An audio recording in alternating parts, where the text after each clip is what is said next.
Very pleased to see this is by far the most people we've seen in Calvary Church in at least a year and a half or so. We'll open with prayer. The Lord be with you. Let us pray. Gracious God, source of all wisdom and understanding, be present with those who take counsel in Calvary Parish for the renewal and mission of your church. Teach us in all things to seek first your honor and glory. Guide us to perceive what is right, and grant us both the courage to pursue it and the grace to accomplish it through Jesus Christ our Lord. Amen. Let me say, before we begin with we'll call this meeting to order, and before we proceed with the organizational resolution, let me just say that after consultation with many people and to try to keep all of us together as one part of the body of Christ, Christian community, and consulting with the diocesan chancellor, that this is not an opportunity to have a parish-wide discussion or to make statements one way or the other. However, for many reasons, one of which is we've been dispersed and separated from one another for a good year and a half now, there needs to be opportunity for each person to be heard, for us to listen to one another, to speak, to share, and so on. And so on Sunday, October 24th, we will have the first of what I hope will be several listening sessions, for lack of a better term, so people to share where you are, what's on your mind, and what is going on. And please remember to treat each person as if they were Christ right in front of you, that is, to treat each other with dignity and respect. One of two items of business that we need to vote on as a congregation is, the first is a resolution to permit changes of timing in Calvary's bylaws. And that is, normally, according to bylaws, the annual parish meeting takes place during the month of May. A little over a year ago, we had it online because we couldn't be together. And so we chose to move this meeting to October from May, simply to give a greater possibility that we could be together in person. And again, we consulted with the diocesan chancellor, and if not all, most congregations in the diocese are doing this. And so here is a resolution that I will move for us to all accept that we've changed the date of the annual meeting from May until today. Whereas Article 1 of the Calvary Bylaws provides in Section 1 that a meeting of the parish shall be held annually at such time not later than May 31st, and whereas Article 1 of the Calvary Bylaws provides in Section 4 that the nominating committee shall meet in the church not later than 30 days preceding the annual meeting, and whereas the Right Reverend Dorsey McConnell provided that due to the COVID-19 pandemic, any parish in the Episcopal Diocese of Pittsburgh may change the date required for its annual meeting and other related meetings, and whereas the Association Code of Pennsylvania provides that the annual meeting of a nonprofit corporation may be held within 6 months after the designated time and even later, therefore be it resolved, the meeting of the nominating committee meeting, having occurred on Sunday, September 12, 2021, shall be considered valid.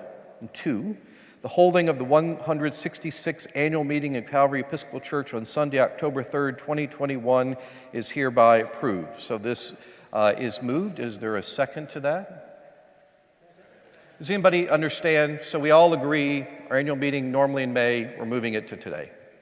All in favor of that, please say aye. Raise your hand. Any opposed? Oh, unanimous. Thank you. So the minutes of the 165th annual parish meeting were released. Have you all had a chance to look at those? According to Calvary bylaws, by the way, we do not have to appoint a secretary or clerk for the annual meeting. The secretary of the Vestry serves in that purpose, and Sarah Wilson is doing that today. Thank you very much, Sarah.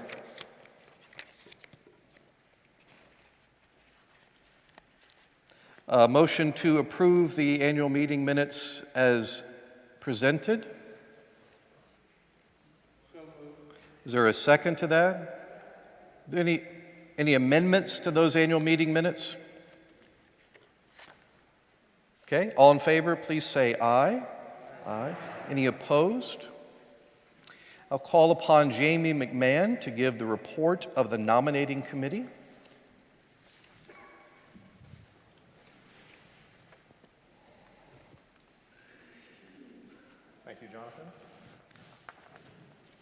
Following the meeting of the nominating committee, as noted on Sunday, September 12th, the nominating committee put forward a slate of 4 candidates for Vestry: Adam Bailey, Kate Burrows, Peter Lewis, and Allison Wardrop.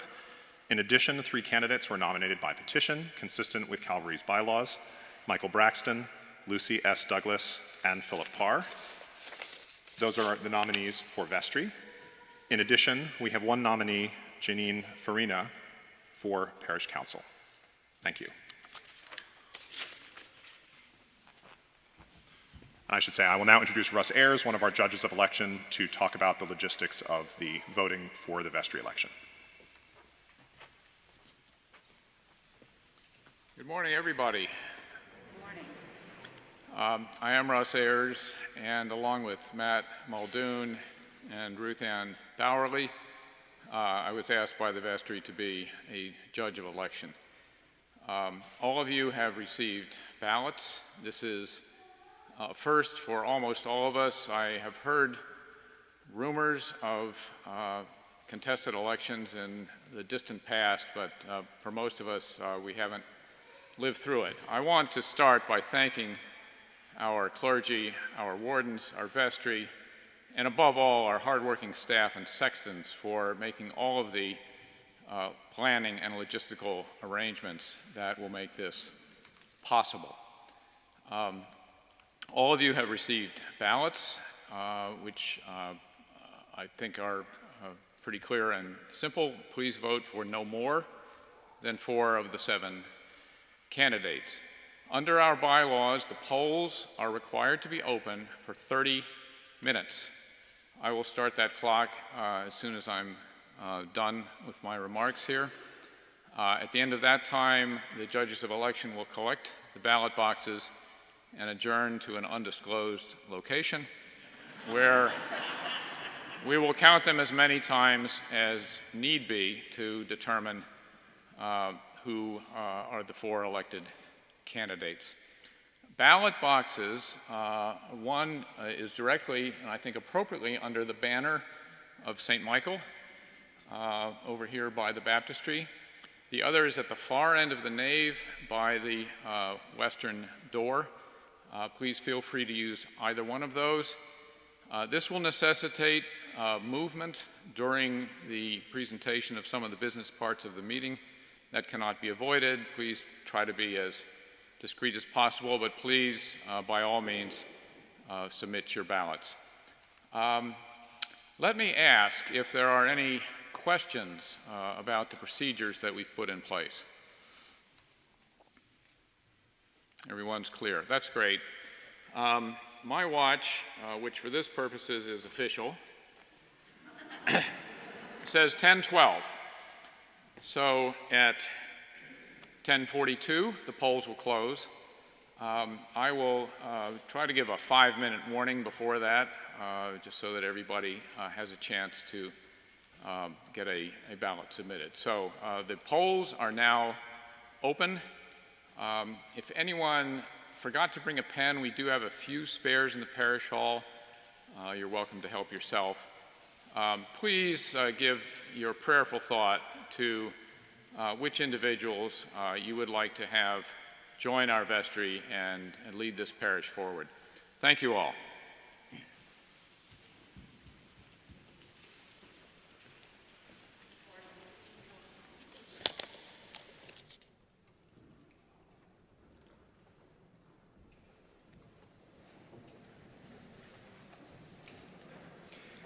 Thank you very much to Russ and Matt and Ruth Ann.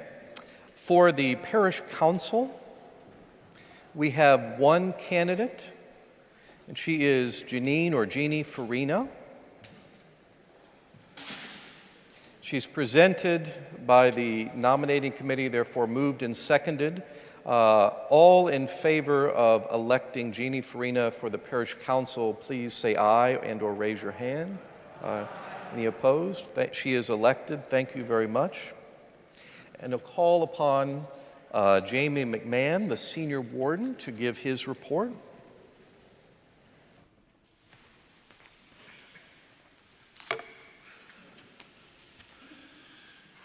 Good morning again. So you have my written report. I'm going to read some of it, and then I will make a few final remarks.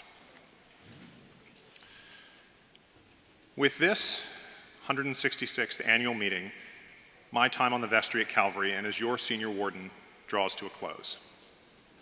Although it is hard for me to believe, I've been a member of the vestry in one role or another for more than 10 years. When I was elected in May of 2011, Harold Lewis was our rector. He retired in November 2012, and then 15 months later, in February of 2014, Jonathan Jensen arrived to become our 16th rector. As I looked back at the list of the original vestry with whom I served in 2011, two of those who were on vestry with me have died, and quite a lot has changed in our parish family during that time. I have a few reflections that I'd like to offer as I depart. At Calvary, we've long been committed to serving our neighbors. While we are richly blessed with a beautiful, awe-inspiring Gothic revival masterpiece of a building, both intimate and grand, whose spire can be seen from many of the East End neighborhoods it serves, we are so much more than an historical and architectural landmark. In any given year, at least when there is not a pandemic, we share this building with as many as 40 other complementary ministries and programs seeking to improve life for a broad and diverse cross-section of people in our community. These partners provide direct service and advocacy, education, support, music, and more in a safe, inspirational, and welcoming space at no cost to them. Our parish has always focused on community, defining it not by geography, but by vision. Our community is centered in an active congregation that cares passionately for each other and seeks ways to serve our neighbors. Community here at Calvary has included men and women with HIV and AIDS, beginning long before others were willing to welcome them.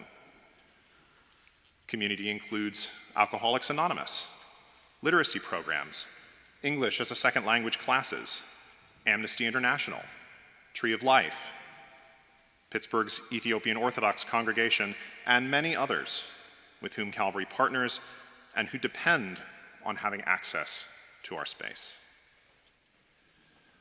Over the past century, our congregation has been witness to America's greatest industrial revolution, to unprecedented economic growth, and to dehumanizing financial calamity. But throughout, Calvary has done more than minister to its increasingly diverse parishioners, which now also includes a growing group of young adult Christians. We have always reached out beyond our doors to address the spiritual and social challenges facing the large urban community where we are located. As a robust, culturally rich congregation, we welcome all those who seek hope, healing, and refuge. We find the mission focused to do this work through our theological and pastoral tradition, which calls us to serve all in the name of Jesus Christ. Now, however, we must look to the future. The COVID-19 pandemic has only increased the need for community, even while it continues to prevent us from exercising some of our core ministries. While ministry and mission have stayed the course or even expanded during the pandemic, virtual relationships are less than satisfactory.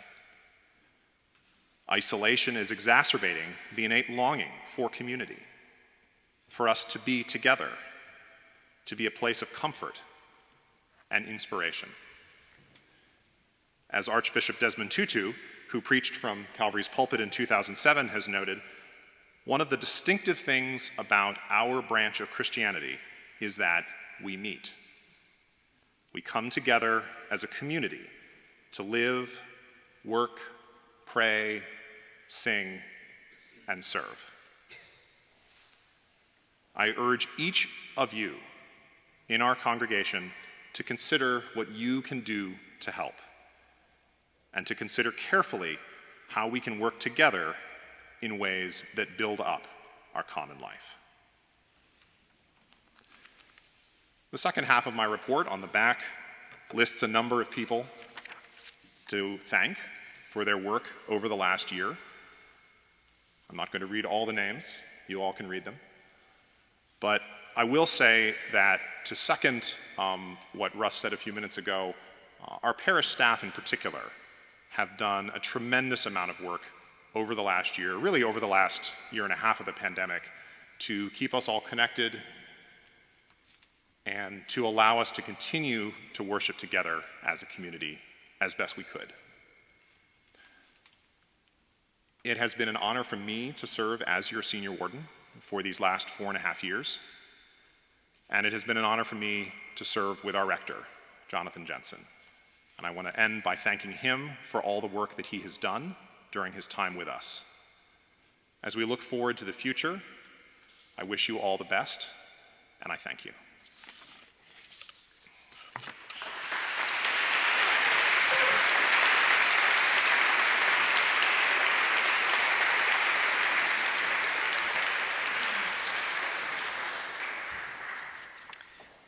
Thank you very much, Jamie. That is 4.5 years is a very long time anymore to be senior warden in the Episcopal Church. The pandemic made that possible. He did a very, very fine job. We will call now upon Fred Roth, the junior warden, to give his presentation.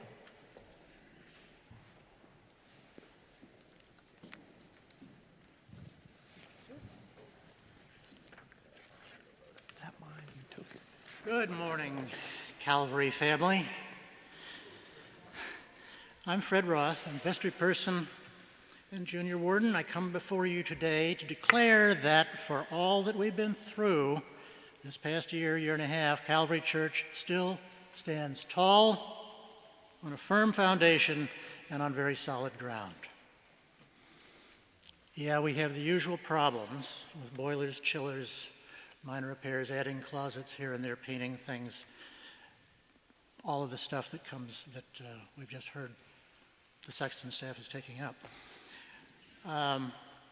If you look through the handout that I put out there for you, it's in green, not white like mine. It's kind of an overview of things that have gone on within the past year. Actually, our last meeting was by Zoom. It was actually on the 30th of August, so actually it would be 13 months, sort of, since our last meeting. A lot has happened. As one person said, that list appears to be perhaps 2 years' worth of events and situations here. Now, if you look through that handout, I would suggest that there are some themes here, several, continuity being prime among them. We're here today, we've not been, this is wonderful to see all of these people in the pews, because for a long time, no one was in those pews, and yet we were still having services. How many of you have seen services online? Excellent. I'm very pleased with that. That was made possible initially, as you know, a year and a half ago on the 15th of March, by the presence in-house here of a camera that was purchased by our rector to do sermons, and we pressed it immediately into service to do online Sunday morning worship. That's since morphed into multi-camera systems and control rooms, and we're using that not just for morning services, we're using it for extraordinary services as well. Yesterday we had 2 funerals here which utilized that streaming system to take the service to those who could not attend here in Pittsburgh and around the country. The first use of that extraordinary capability, not just for Sunday morning services, I feel compelled to say, was for our daughter's wedding, which took place 1 year ago here today. So, there's that. So technology runs through all this too. Yes, we've been open, we've been doing things. Technology has made that possible. Zoom has made that possible. We didn't have anything to do with Zoom. We didn't create Zoom, but we've used it extensively. People in the back can't hear. Talk a little louder. People in the back can't hear. We have this wonderful sound system, and people in the back can't hear me? I'm sorry. I'll do the best I can. All right. Thank you, Adam. I can hear that downstairs. He's turning things up. Where was I? Technology, yes. Zoom, we used it for the meeting last year. Now we're using it for smaller meetings where people can't get here. We're using it for small groups who are meeting in person here, but they're also meeting with Zoom accompaniment so that everybody can join in. So reaching out in that way.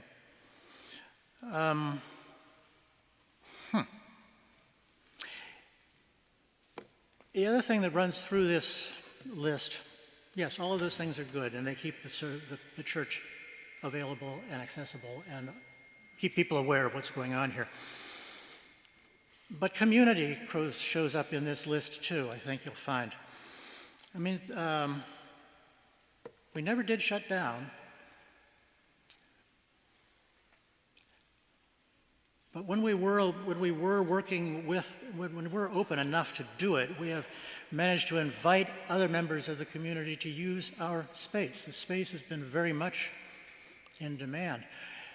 You know, I know all of you know about the Tree of Life organization, their use of the space for the High Holy Days. That's just recently completed. They weren't with us last year because they had to go online as well. They couldn't assemble. We also have the Ethiopian Orthodox community who are using our space now on Saturdays, on Saturday mornings, for their worship space. They didn't have a space. This space was offered to them. They're now using it. And they're wonderful people. I don't know how many of you attended the bonfire that happened last week here. But it wasn't so much a bonfire. It was a very small bonfire, but it was nevertheless. Yeah. We had a speaking of communities, where you're all sitting, there was a meeting of the initial Beloved Community experiment, which is a diocesan enterprise, which is basically sponsored by Calvary. And that was presented here. We're still in the throes of seeing that pull together. Community, all community. And all of this is possible because of the dedication of the staff. You've heard this many times. I'll say it again. Think about this. We now have cameras. Somebody has to run those cameras. So we have a sexton right now in the basement recording this and running the sound for it and so forth. But that's not the only thing. I mean, you heard me talk about the Beloved Community. They're here Saturday mornings. So now we have a full day of Saturday when the sextons are here with the building open to make our friends and neighbors able to allow them to use the space. We have expanded through this time. As I said, we never shut down. We've expanded the beginnings program. Through the summer months, there were camps. We've never had beginnings camps before. But there was a need for that, and now, this year, we had an art camp and a music camp that utilized that space as well, at times when it wouldn't ordinarily have been used. That draws on the section staff to keep it clean and safe as well, because again, we're still doing those things during a pandemic. I told you that we had services yesterday all day. We had multiple funerals and so forth. The sections do a lot here. They have a lot of things to take care of. Now, as we go into the fall, they're going to have a full day on Sunday because we are now moving from 3 services on a Sunday to 4 services on a Sunday. We now have a 5 p.m. service. You're all welcome to come back this afternoon. Plug for Alan and the choir. That's a lot of additional material, additional stuff that has to be taken care of by our staff. And they've been with us all through the pandemic. We've had mercifully no instances of sickness occurring among them. We've had injury, but we've had jury duty, but we haven't had sickness. And that's all a good thing. So I can't speak highly enough about them and their work. So yeah, continuity, technology, community, and dedication, all in this space, in these buildings, and we look forward to being able to not only keep the buildings and the facilities open and operating, but building on them and making them better as we go along. There are thoughts in the works about what we can do to make that happen. That's really all I wanted to say. You may read through this from this is from the NEB article from the previous year. So read through it and see if you can't connect yourself to 1 or 2 or 3 or 5 of these items. I know you've all been involved in something there.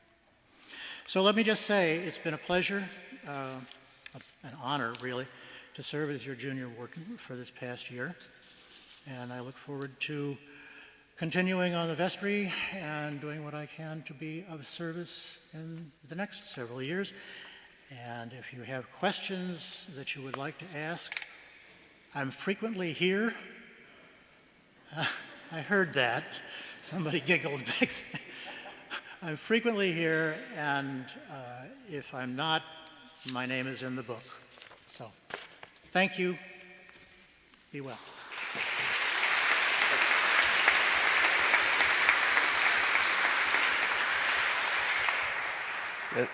By frequently, he means every day, all the time, as is Sherry is here.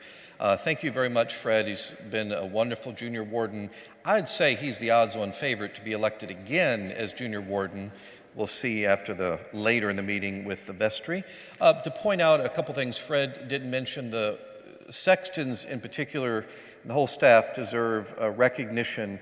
They took the time of the pandemic when very little was going on in terms of the normal fabric and life of the church to fix things they could never fix. So, for example, the fire escape outside was repainted.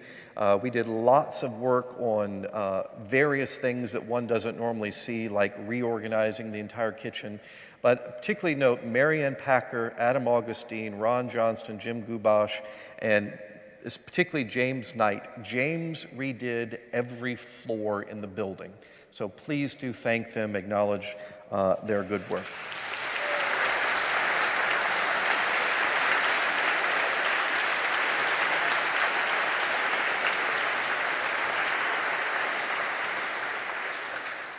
And now I call upon our treasurer, Bob Ely, to give his report.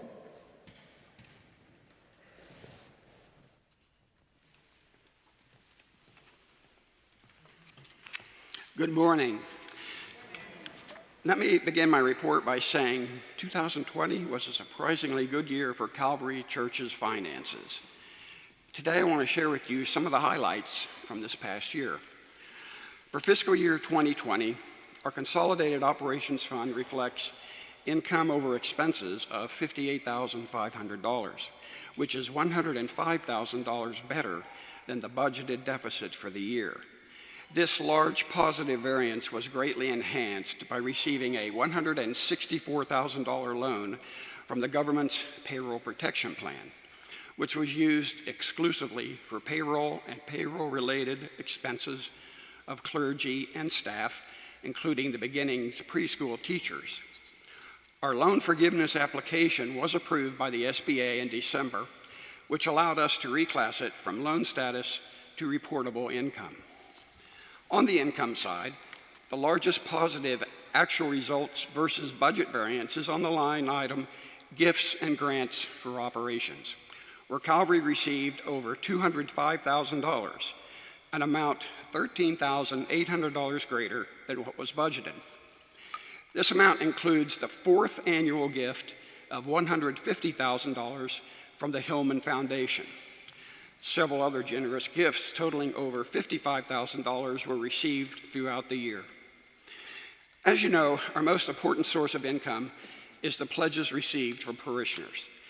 Pledge income and non-pledge contributions, which is income from parishioners who are not yet contributors of record, or who are contributors of record but have not yet made a pledge, combined total a very respectable $931,100 in 2020.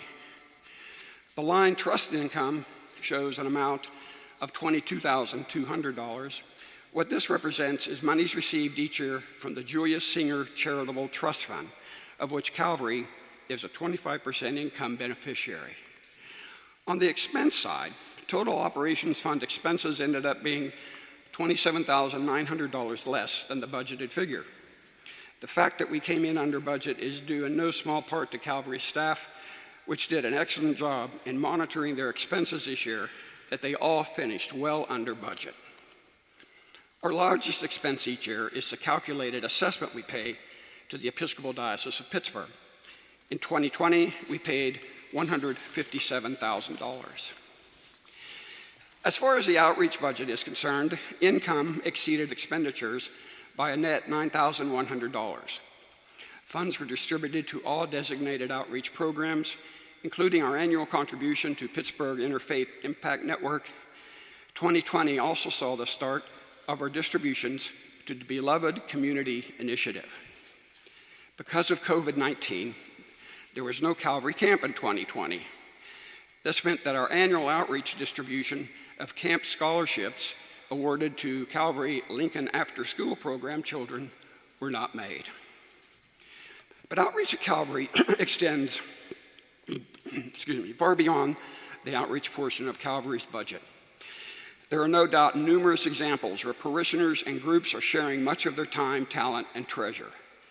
Two groups which make financial donations every year to a long list of worthwhile and needy organizations are the Women of Calvary and the Bookstore at Calvary. Despite the fact that total revenue was less than half the 2019 amount, the bookstore made donations of around $6,000. And the Women of Calvary donations and grants using 2019 bazaar proceeds amounted to $24,000. In the capital budget, income exceeded expenses by a net $19,100. As far as the endowment fund goes, I'll complete that in a minute. Russ? Apologies for the interruption. As promised, the polls will close in 5 minutes. Thank you.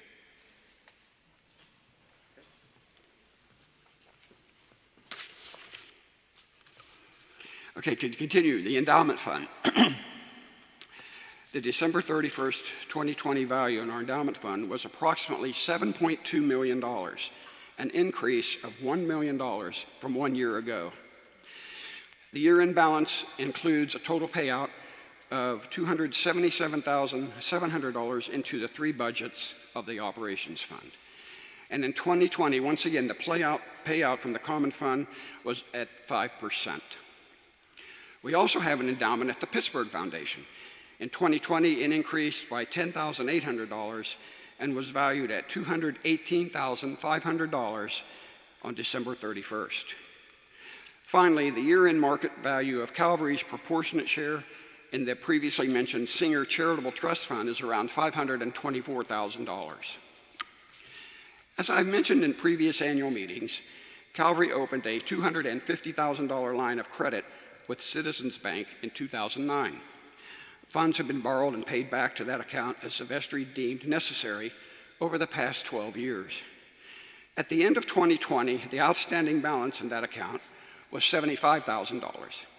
However, two 2021 payments have lowered that amount to a current balance of $15,000.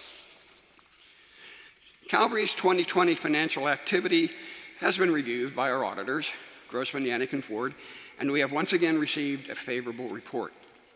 This result and the efficiency in which this year's audit was conducted is in no small part due to the cooperation and assistance of our staff, in particular, our wonderful Director of Finance, Linda Kennedy. As for how we are doing so far in 2021, our finances are in very good shape. Through August, pledge income is slightly ahead of the 8-month budget amount.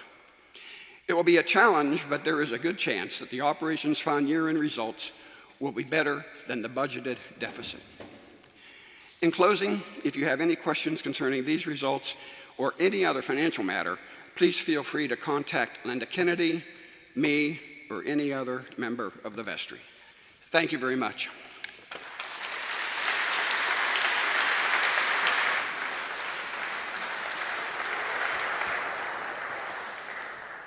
Thank you very much, Bob.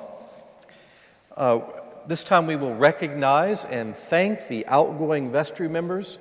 So you all know, for quite a while we had to meet only on Zoom, which, as you all know, a word many of us had not heard of a couple of years ago, has become commonplace. We've been meeting in person the last several months, and now, thanks to Ken Smith and Fred Roth and others, we have the capability of having a so-called hybrid meeting, those in person as well as those in Zoom, and that will be good for us as a parish, as well as offering that to the diocese for years to come. Thank you to Charlie Atwood, Jean Carr, Ed Harrell, and Jamie McMahon, who served terms on the vestry. And as mentioned, Jamie has been the senior warden now for 4.5 years. And the outgoing parish council members, Catherine Davidson and Sue Jones, may we offer our thanks to those people for serving.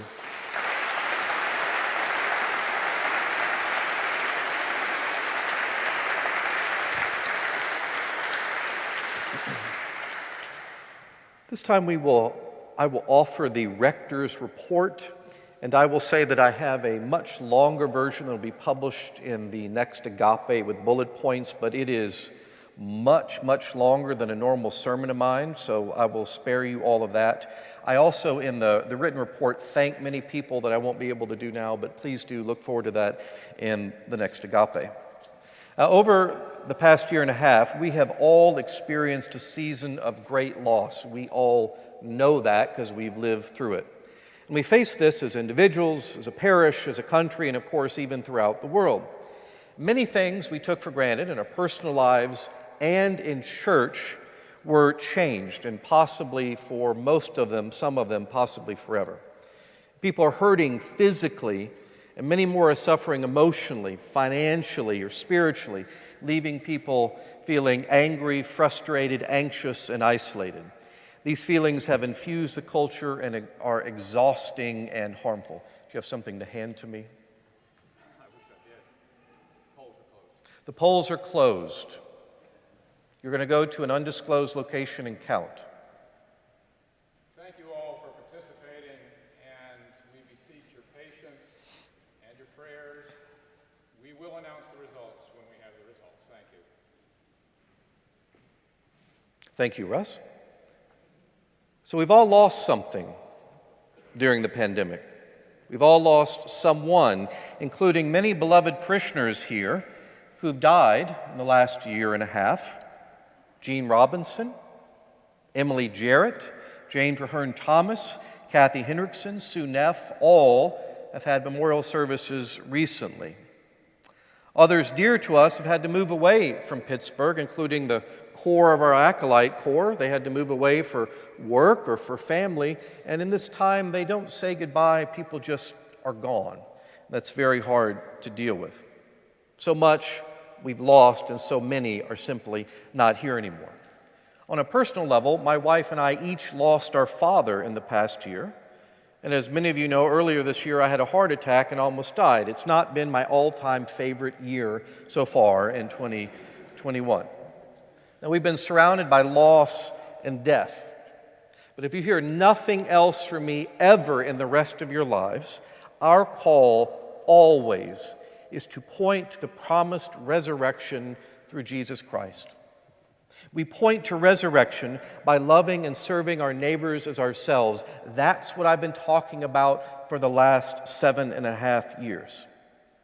In spite of all the loss and death, we have accomplished so many good things, so many holy things at Calvary Church.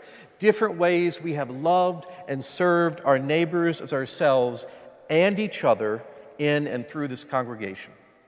We have put love in action because love without action is just a good idea, at least according to Jesus. Now let me highlight just a few the ways we put love in action even in the midst of a pandemic, in the season of loss. And as I said, the fuller report with lots of things will be in the agape. First was mentioned is the beloved community. Some of you may not know the story of this.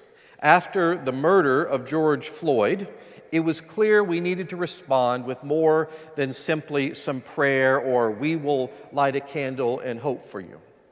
So I called Bishop Dorsey McConnell and said, Dorsey, it is time to call a person of color for the first time in our history since 1865 to be a paid member of the bishop's staff.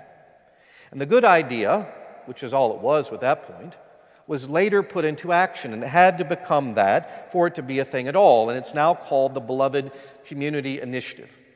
So I had to write the initial job description to narrow it down from 10 million things to about 100, and talked to Eric McIntosh and recruited them, and what would this look like, and what would the program look like, and how would he do this, and then Calvary helped fund that by authorizing money from our vestry.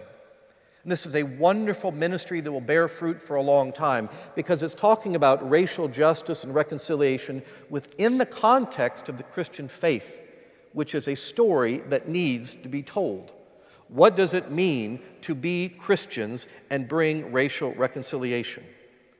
Eric, who's assisted by Shanaz Alam-Denlinger, have already been to Calvary to share their experience and to share their expertise. It's online if you're interested.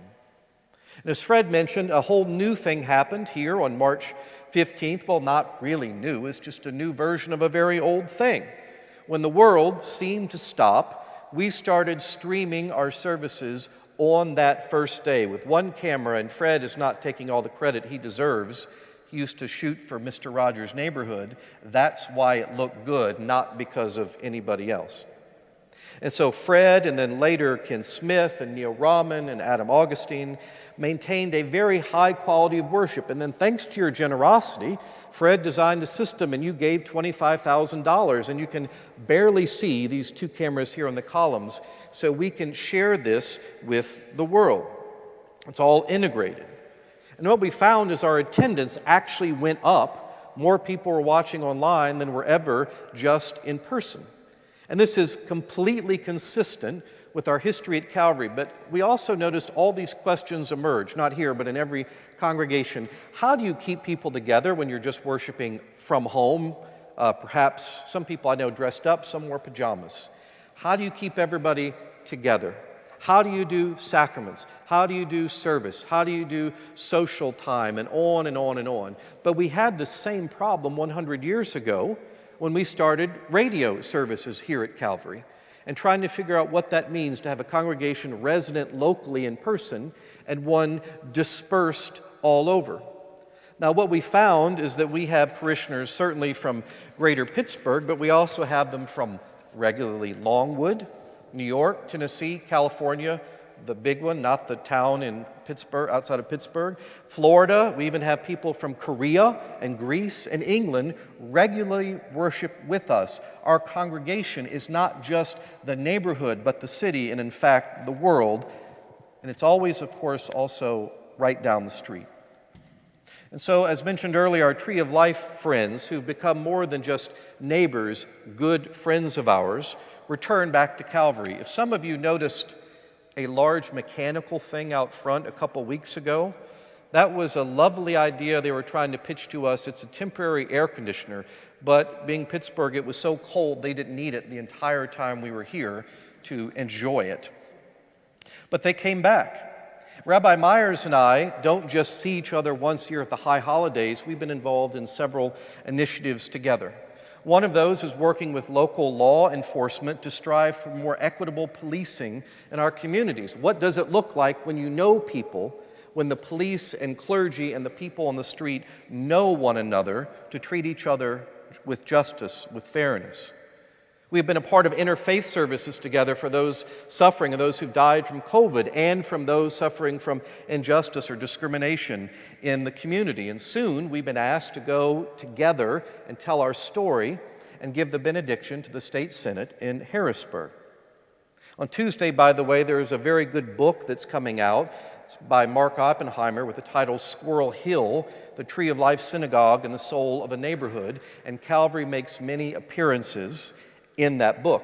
It'll be, this is a shameless plug, it'll be available in the Calvary bookstore later this week. But it tells a story of what love in action, in one place, in one context, looks like, so the whole world can do that in their place, in their context. It's a way to respect the dignity of every human being, to see a human being. Now, Bob talked a bit about finances, and those are important. It's not outreach, but that helps us to stay focused on our mission. While there's always room to improve, and I don't know but one or two churches in the world that ever have enough money to do everything they want, Calvary is in about the strongest financial position it's been in many, many years, and that stability enables us to focus outwardly. We're not always worried about the next dollar. We are concerned with how we can serve best. In the 2019 annual Parish budget, we took a projected deficit of $54,000 and ended the year with a $10,000 budget surplus. In 2020, we took a projected $46,000 deficit and ended up with a $58,000 surplus. And part of that is because we got a payroll protection plan loan that became a grant, but we had to ask for it and do it. In the midst of that lost, we also received a grant for $25,000 from the state to have more security in our building when Tree of Life returned. What you're about to hear in the next Agape 2 is that we have received, or any day now will receive, multiple requests in the last year. $80,000 towards a future capital campaign, a gift of $63,000, a gift of $100,000, another gift of $100,000, and another $50,000 gift. None of those are reflected in the budget. And that's in addition to the annual gift from the Hillman Foundation for $150,000 we started in 2017. Our endowment's grown since 2014 from $4.9 million to $7.5 million, which is a 50% growth. The financial security allows us to focus outwardly to love and serve. Our Beginnings preschool examined or remained open the entire pandemic. That is, they never closed, unlike many schools. Though they did go virtual for a while. If you could imagine doing virtual learning with a 2-year-old, it's not great. It's slightly more difficult than trying to keep a mask on a 2-year-old all day long, every day. But this year, at the request of the parents for many years, we've moved from just a 3-day program to a 3-day and a 5-day option with early birds and then extended day programs in addition to that. This year, we already have 54 children as a part of the program, despite the pandemic, with many more to come in January. A third of them, by the way, were born outside of the United States. We offered 2 weeks of art camp, 2 weeks of music camp, and something that is, I don't think, ever been said here. Several years ago, we made a decision. Every employee there makes at least $15 an hour. They have to do that, and that is what we have done. It is a wonderful program serving our neighbors. Finally, let me say a word about the Ethiopian Orthodox congregation, our newest partners here. It was just this summer that they came, and they became regular partners each Sunday. If you're here early, you'll see people running around. They are full of joy. They've been looking for a place to have church for at least a couple of years. As the story goes, there was no room for them at the inn. So we created room right where we are to allow Jesus to be manifest, to serve and recognize our neighbors. Now, they found a home here with us, and we are all enriched by it. They've brought warmth and joy to our congregation. Also, one of their members is now a teacher in our preschool. Another member works in our nursery. And in the summer, we welcomed an archbishop from Ethiopia. By the way, I got to sit at the big kids table when all those priests were here. It was a tremendous experience. And that service formally established them as a congregation. In September, just a couple weeks ago, we hosted a service they call Mescal, which means cross in Ge'ez, their ancient language for worship, created a small appropriate fire in the parking lot. And the story is, how do you find the true cross of Jesus? And the Empress Helena went to a monk and asked, and so he said to light a fire, put incense on it, and follow the smoke, and it will lead you to the original true cross of Jesus. Bakery Square, by the way, is apparently where the true cross of Jesus is. It's a communal celebration and their greatest national holiday that brings together a cultural celebration, a religious one.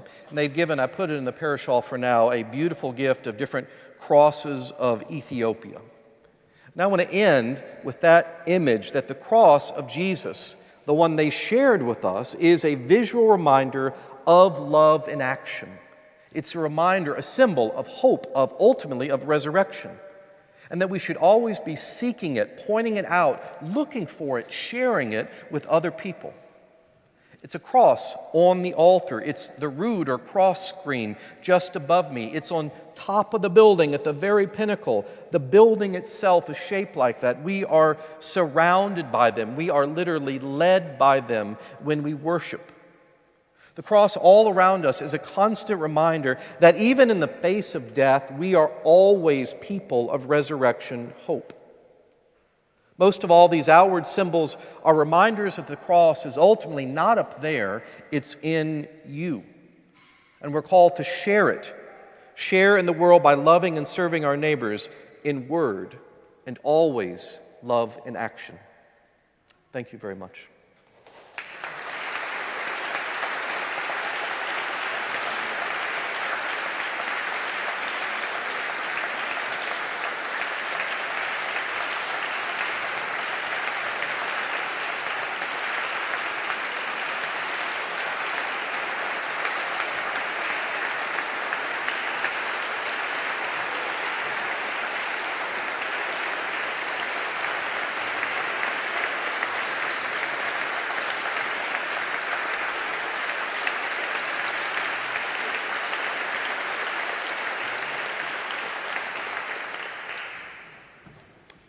Looks like I could have done the much longer version if we don't have votes yet. By the way, the worship service will commence 5 to 10 minutes after this annual meeting concludes. The idea is the choir has semi-vested now. The clergy will go out, get their vestments, and we will process in. So be ready for that about 5 to 10 minutes after the service concludes. Jamie, could you see approximately where we are if you know where they are for the vote counting?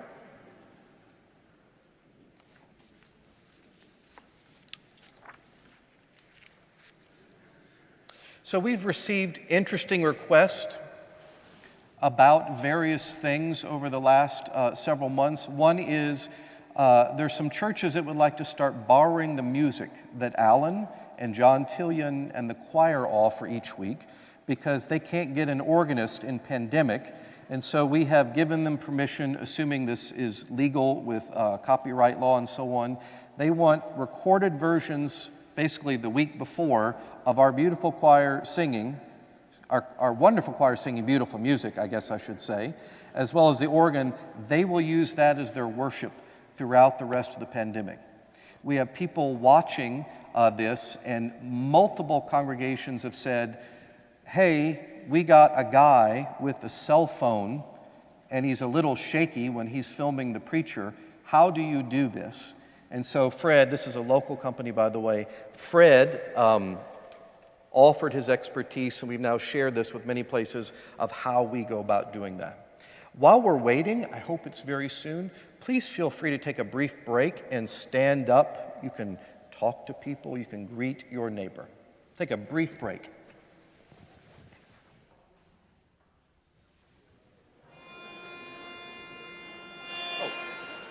May I have your attention, please? May I have your attention, please?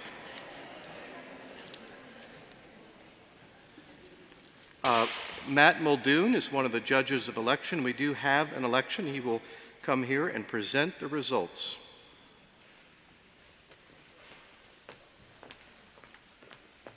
Good morning. The judges, take down my pirate's mask.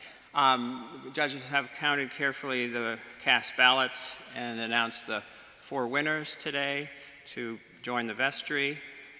They are Adam Bailey, Kate Burrows, Lucy Douglas, and Peter Lewis. Thank you.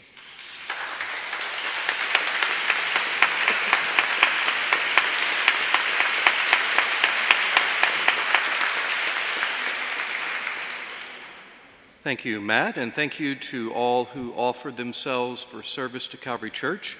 The meeting is now one brief announcement. There will be an organizational meeting of the new vestry just after the service. That will take place in the conference room. Meeting is now adjourned. Worship will begin momentarily.